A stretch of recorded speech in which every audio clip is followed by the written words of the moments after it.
1 year ago, my life was a complete mess. I used to chain smoke 30 cigarettes a day, smoke weed, drink alcohol, do anything I would to get on with the day. It was hell, and I wanted to change myself, for my family, for my girlfriend, for the people near me. I wanted to become a better person, but I just didn't know how.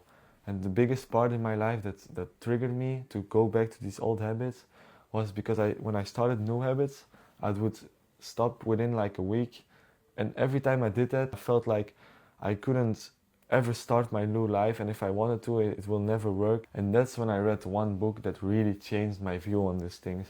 And today I'm going to be sharing you my insights and my methods to becoming a better person. I'm now almost 11 months sober of smoking cigarettes, a few months sober of smoking weed, because you know, your boy did a little bit of a fuck up and he's a dumbass for smoking weed again.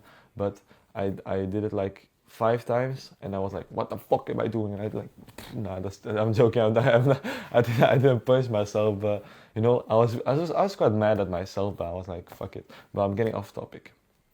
So the book is Atomic Habits by James Clear. It's a book about actually what the problem was for me, getting new habits. And before you click off this video thinking I'm a guru, I don't think you think I'm a guru, because look at my shirt, look at where I'm sitting, there's Buddha right there. I'm not like a self-help guru, but before you think that, don't click off the video, please. I have good insights to tell to you guys, please. Okay, I'm sorry if it's too long, but so yeah, I'm gonna give you like real good insights that like change my perspective on changing habits.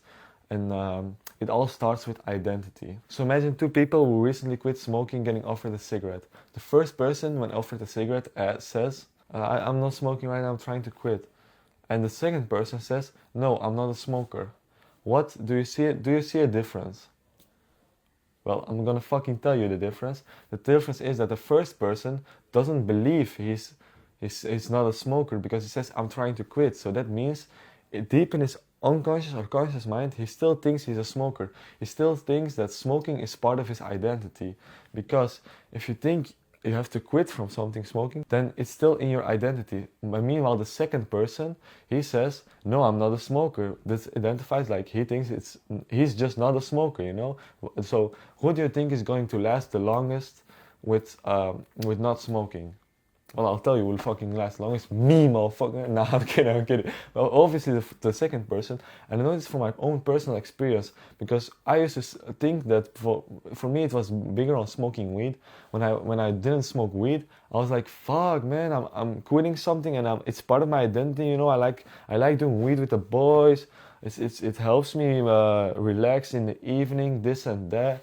But those are all lies that weed makes for you to make it part of your identity. But it's not. Your identity is just yourself, and you can change your identity. It's not one thing that lasts forever. It's easy to think of yourself as one thing that will exist for eternity and will never change, but you will die and you will change throughout your life. If you see you as a baby and you now, you're a complete different person. And that is the same with your identity.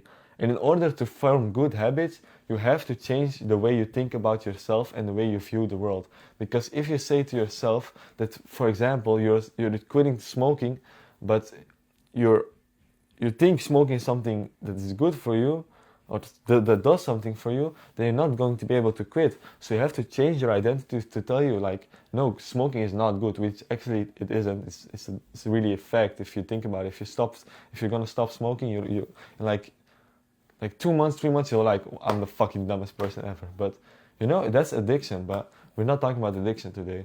So this goes for any habit. For example, I was trying to meditate, and I would meditate for 1, 2, 3 days in a row, and then I just couldn't find myself meditating again. And did you know why? Not because I didn't want to, but because I think I couldn't be spiritual. Not be spiritual, I think it wouldn't be in me. I wouldn't have any benefit from it. You know, I wasn't convinced that my identity, the person who I want to become, needed the meditation. I want to do it because they said it was good for you, and I had outcomes. I said, okay, so I want to meditate every day. So what I'm gonna do, I'm gonna walk my dog and then meditate.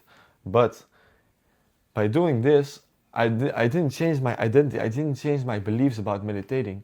And when I did that, when I said to myself, I want to meditate because I want to be more mindful, because I used to have anger problems, and with meditating, it's not that bad. I promise you guys, I'm not like a crazy angry person. But when I was a little child, I used to be like, really, I could get really angry, and meditating really is helping me to, in moments where I feel anger coming up, to calm down and say, okay, it's fine, Johan, just focus on your breath and just let it all out.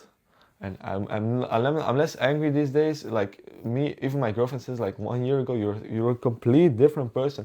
And I thanks this a lot to meditating. But before I couldn't meditate because I didn't change my identity. So what do you need to do? You need to fucking change your identity, motherfucker. You need to think about shit. Like, if you want to be a fit person, but you think about yourself like you're the fucking fat ass, you're not gonna fucking work out. You need to think about yourself like, I'm this person who's going to the gym every day, who jogs every day, or not every day, or like a few times a week. And you have to manifest it, literally manifest it. You have to say to yourself like, I'm going to be this person. And every time you do something in the correct way your person wants to become. So for example, if you go to the gym, even if it's one time in the beginning, you have to tell yourself, see, I'm that person. I went to the fucking gym. I'm him, bro. I can do this shit. I'm gonna go to the gym, you know? I'm gonna be I'm not fat ass. I'm a sportive person, you know? And you have to really enforce that in your mind, because as humans, we always see the negative side of things. We see the days we don't go to the gym, but the days we do show up, that's when it's normal. I want to be that. But no, you have to reinforce your mind to see those days as the good days and the bad days as days you can improve. Not the worst days and, I did it. No, it needs to be the other way around. See, I fucking did it. I'm fucking him, you know? You need to get a positive energy in you in order to get more positive feedback. It's logical, but you don't think about it. I didn't though. I really didn't. I was always stuck in a negative thinking loop, like, oh, see, I'm smoking again, see, I do a cigarette again, see, I'm gaming again and I don't do anything. And it never fucking helped me, bro. It never fucking helped me. Yeah. So, now that you know you have to change your identity first, I want you to think about the things you want to change and what it's gonna do with you. Not think about what is my goal. For example, if you want to go, if you want to study a new language, let's say, don't say I want to study a new language. I want to learn Spanish fluently for my trip, for example, and then say, okay, so I'll learn Spanish every 20 minutes. That's outcome based, because you start with an outcome and you make habits from that. You need to make identity based habits. So what that means is starting from within you. Why do you want to learn Spanish? Okay, I want to learn Spanish because I want to communicate with other people. I love Spanish people, I love the Spanish culture, and I want to be more indulged in it. So that's your identity, that's your reason. And then you go, what habits do I need? Okay, I need to study. It can be the exact same habits, but the reason this works is it comes from, it's like a plant. You seed it in yourself and it grows out of you. With goals, you're trying to climb up to the ceiling, and with the plant, it just comes out of you and goes to the ceiling. You see? So it's way easier. But yeah, so now we have the identity part figured out. You need to make an action plan. And before you make an action plan, you need to have a habit scorecard. What is that? It is a piece of paper, you can get it right now, and write down every day what you do every day. For example, I have waking up. Wait, I'll go. I actually made this 2 different times. So I made it a few days ago. Give me a second. I'm pulling it up on my phone. Today, or like a few days ago, my habit score is wake up, make bed, eat breakfast, brush teeth, walk the dog, meditate, 1 lead code problem, 1 hour of YouTube work, eat lunch, schoolwork, scroll IG, eat dinner, watch YouTube, walk dog, chill with girlfriend, read book, journal, and go to sleep. Pretty good, pretty good. But this was my scorecard 1 year ago. Wake up at 11 a.m., scroll IG for 50 minutes, smoke a cigarette, eat breakfast, walk the dog, smoke a cigarette, play CS2, smoke a cigarette, eat lunch, smoke a cigarette, do schoolwork, smoke a cigarette, play CS2, scroll IG, smoke a cigarette, watch YouTube, smoke a cigarette, go to bed, and repeat. That was my average day. And I made this the first time on my phone a year ago, and I was like, it was a big realization for me, like, what the fuck am I doing, bro? What? Because before this, I didn't even realize I was wasting my time. I was just happy. I'm not happy, but I was distracted, I'd say. I was distracted. And after this, I realized I needed to do something with my life. And that's why we get into new habits. So if you see all these habits, you need to find which ones are positive, which ones are neutral, and which ones are negative. The negative ones, we need to change for positive ones. And how you do that is finding your core need. For example, when I used to smoke cigarettes, my need was to relieve stress and to be out of my mind for a second. So what did I do instead of smoking cigarettes? I do push-ups now. If I'm stressed and if I need a clear mind, I do 10 push-ups, 20 push-ups. Just like it's like a cigarette for me. Like, you know, I'm away for a few minutes. I go do push-ups.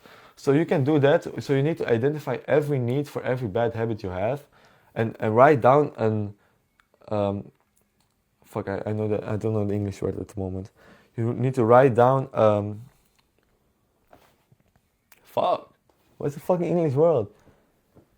You need to write down you need to write down a good habit that can replace the old habit. So you need to find a replacer. Oh my god, what the fuck? Where was my hair, man? It's okay. I'm sorry if I'm like too energetic, man. I just love making videos and I'm happy I can be recording right now. But so you need to find a replacer. And you need to do that by finding your core need. Also, if you want any other good habits, you don't need a replacer for. So you have a list of all the habits you either want to change or you want to add to your daily routine. Now you're gonna pick the top 2 or 3 or 1 or 2 or 3 habits you really want to change today. And I'm telling you, today, okay? And those 2 or 1, I suggest 2 because don't be too hard on yourself. It's better that you stick to 2 habits for a long time than you try 6 and don't stick to it for like more than a week. And you need to get consistent first because that also reinforces your identity. You see where I'm going? Because then you say, see, I can stick to these habits, I can do other ones. But if you go with 6, it's so much to do and every day and it's hard to keep up, you know? So you're just gonna stick with the 2 top priority habits and you're gonna make a 2-minute version out of them. What do I mean by that? If you do the habit, it should be maximum 2 minutes. I know, crazy, isn't that like in the name? I'm such a dumbass for even explaining it. But for example, meditate for 2 minutes. If you want to go to the gym, just put on your gym gear and you're gonna go to the gym because you have it on. But if you don't, you just put on your gym gear, so you do it like every day or 10 push-ups every day. It's only 2 minutes of time. You can find for any habit you want to do, even if the habit's final goal is taking hours, you can find a 2-minute version for it. And why do we do this? So we can learn to be consistent. It's better to be consistent and do something 2 minutes a day for 30 days than do it a few times in 30 days or a few times in a week.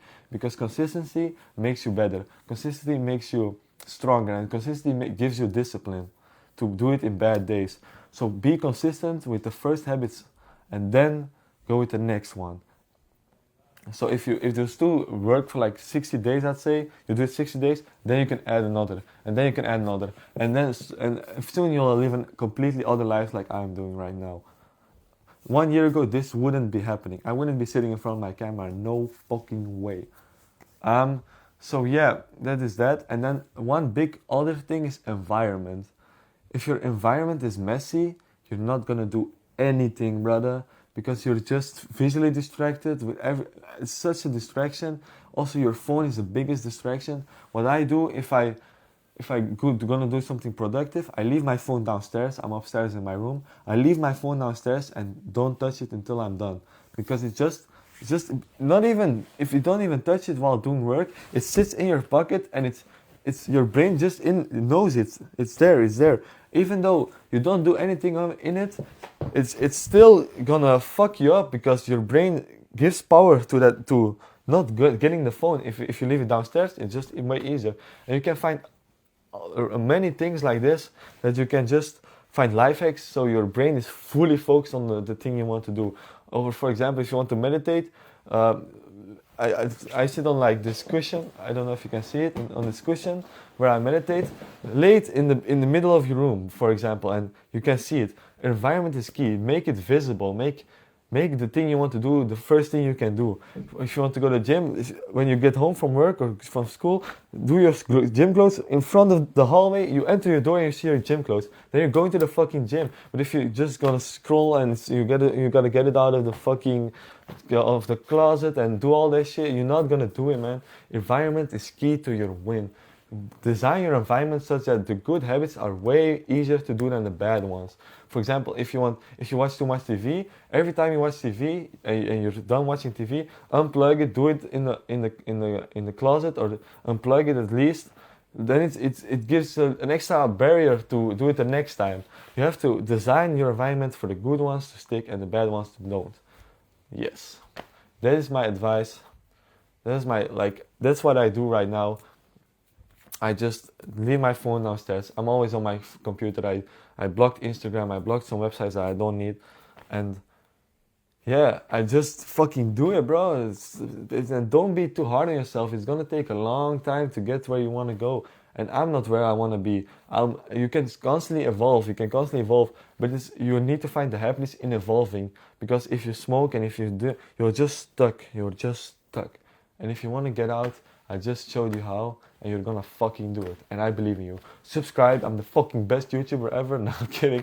But I wish to have like 1,000 subscribers. Yes, just so I can get the monies. But I will never do fucking sponsors because I won't sell my soul for my fucking fans. If you're watching this, I love you guys. Subscribe. Bye.